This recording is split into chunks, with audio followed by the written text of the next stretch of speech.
It's easy to find fentanyl drugs in America, highly addictive. They are killing thousands of people every year, and now the U.S. government says they know where most of it is coming from. Well, we believe that most, if not all, fentanyl that's distributed here in the U.S. and in Canada originates in China, either manufactured there or manufactured with precursor chemicals that come from China.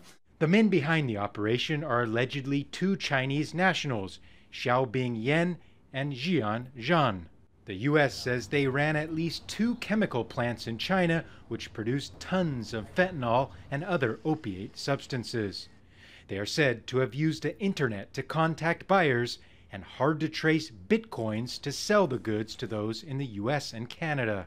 So we have no extradition treaty with China, but we are optimistic and hopeful that the Chinese will take appropriate action to make sure that they're held accountable. The number of drug overdoses in the U.S. is on the rise. Last year, drug overdoses killed about 64,000 people in America.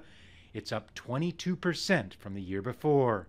The leading cause of death in overdoses is fentanyl, killing over 20,000 people last year. The situation is so bad, President Donald Trump is set to next week declare the opioid crisis a national emergency, releasing more federal funds and other resources to try to combat it. The opioid crisis is also claiming political victims.